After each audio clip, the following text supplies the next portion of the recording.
Hey everyone. So this is the last lecture / PowerPoint for this section. So hopefully you saw my previous video announcement. The exam is up and available on Canvas. The instructions are on the prompt. It's in, so if you go under Files and then Exams, you'll see it. It's right there. But just like I said in the other video announcement, if you have any questions, feel free to email me. And all the instructions are in that prompt. So we're just going to finish up this PowerPoint on Australopithecines and Paranthropines. So we're finishing up the Paranthropine portion of it.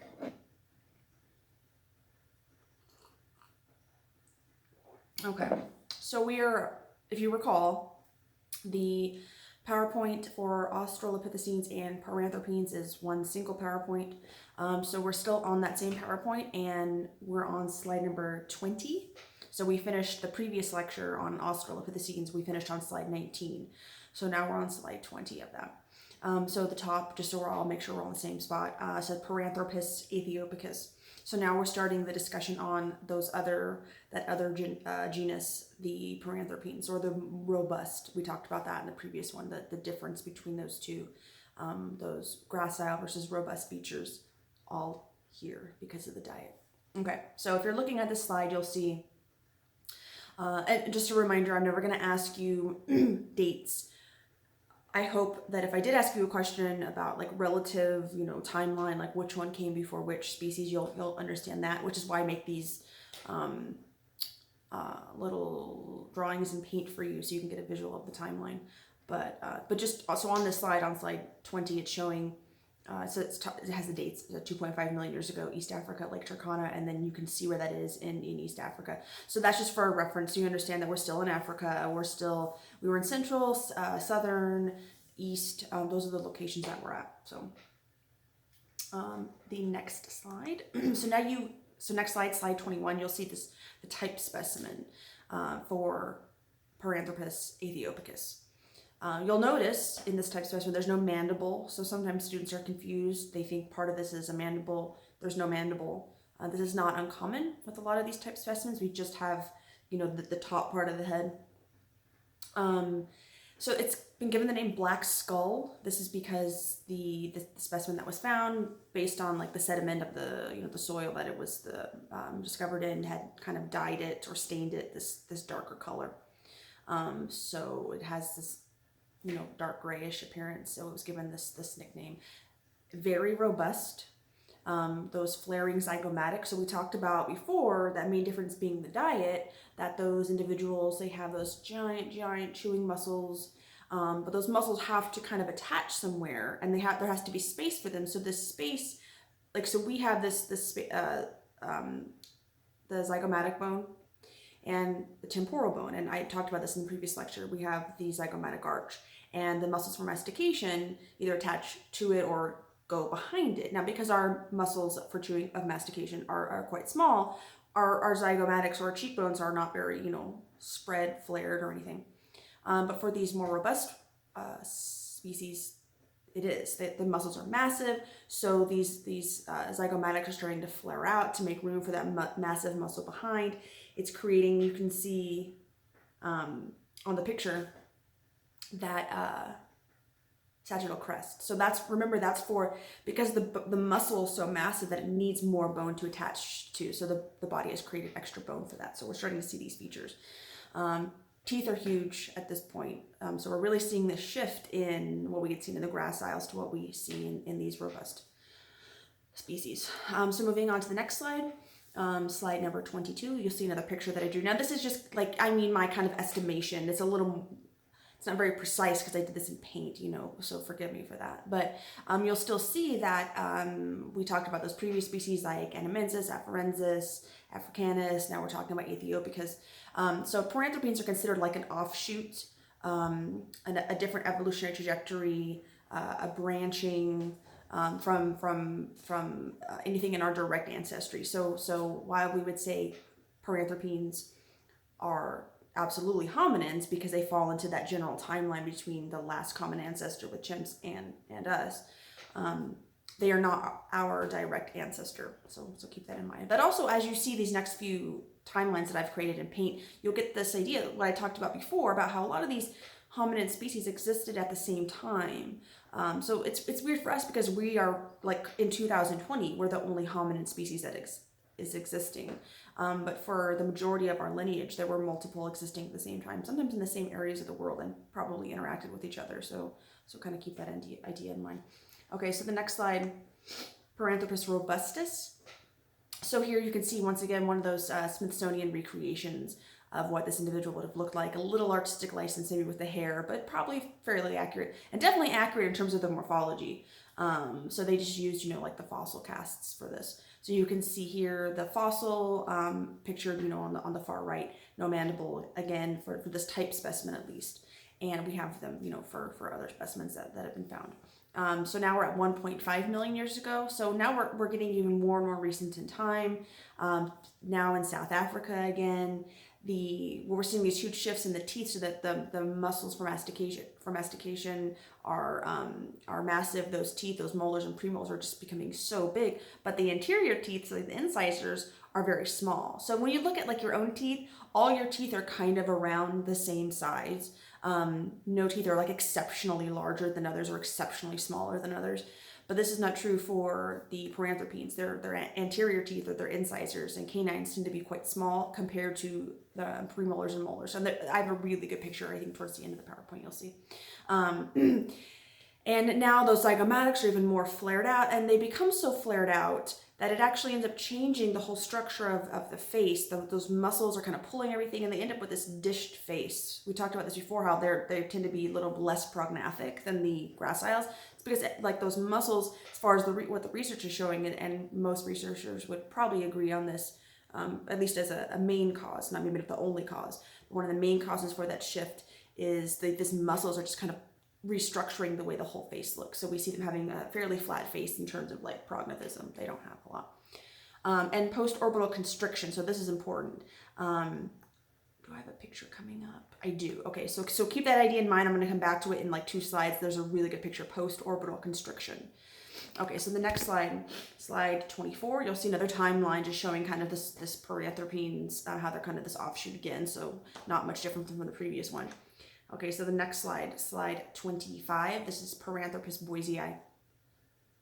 Once again, another really great Smithsonian recreation, and you can really, really see those zygomatic, those cheekbones are just really flared out. That's not like fat, that's the bone. This bone, imagine if this bone here on you were, like, so flared out because those muscles behind have to fit.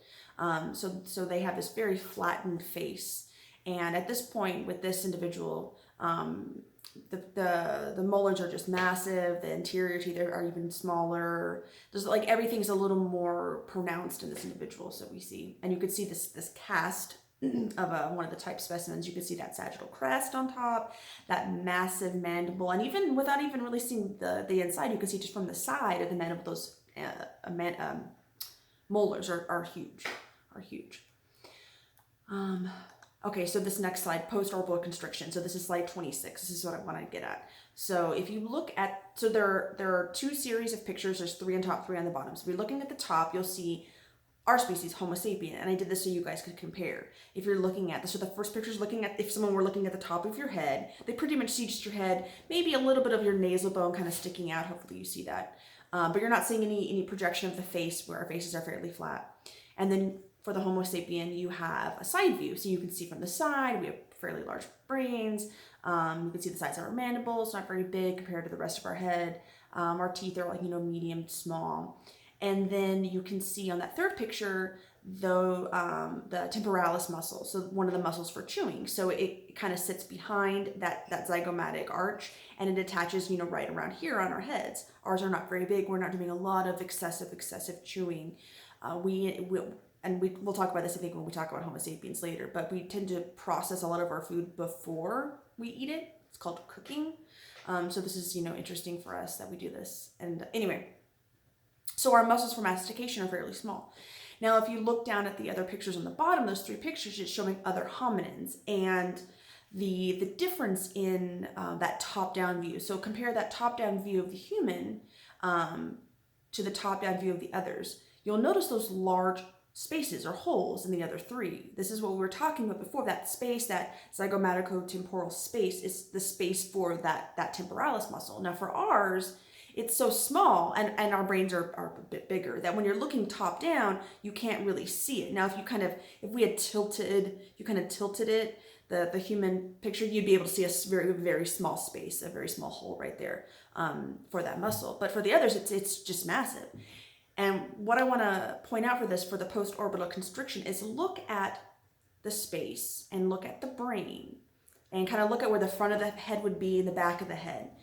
When that space gets bigger and bigger, and you'll see probably the largest one is the one on the left, that the space of the head, see how it gets pinched in kind of right behind the eyes? Compare that to the human. Ours is kind of nice and oval from the top down, and theirs, kind of is very pinched in at that one point, right behind the eyes. What's happening here is that the muscles are so big for mastication that it's literally pinching it's pinching off the eyes from the rest of the head, from the brain, and it's constricting the brain growth, probably. There's a lot of research going into this. Does it really? How does it do it? Like, craniofacial morphology is very complex. It's not as if just one thing is going to affect everything else. There are probably, 20 different things going on right now for any of these species. But there's no denying this is a huge factor, and you can see this in the picture. So that muscle, so this is what I'm getting post-orbital behind the eyes. It's constricted, it's pinching. It's literally causing the entire shape of that brain to kind of shift and change because of those muscles of mastication. Now, thinking in terms of natural selection, what does this tell you? That being able to eat whatever food this very particular resource or resources, was more important than any, potential brain growth that might have happened. At least a little bit, at least for a time. So keep that in mind. Okay, so next slide. Slide 27, another of my pictures, just to kind of show you how they were an offshoot, the Paranthropines, and they're more recent in time.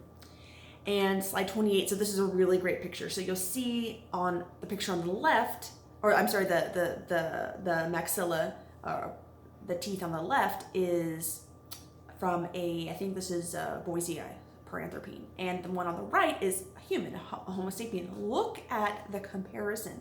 So if you look at the anterior teeth, so the teeth in the front, they're not very different. Maybe the Paranthropines are slightly larger than human Homo sapiens, but if you look at those back teeth, there is a massive difference. I want you guys to understand how big their back teeth were, how much physiological energy was put into just them being able to chew, and the muscles in the teeth. Look at teeth are people dedicate their whole research, careers to just teeth alone. If you look at those teeth, how many human molars do you think you could fit into that Paranthropine molar? Like 6, 7? I mean, look, they're massive. Just so you have an idea, they are massive, massive teeth.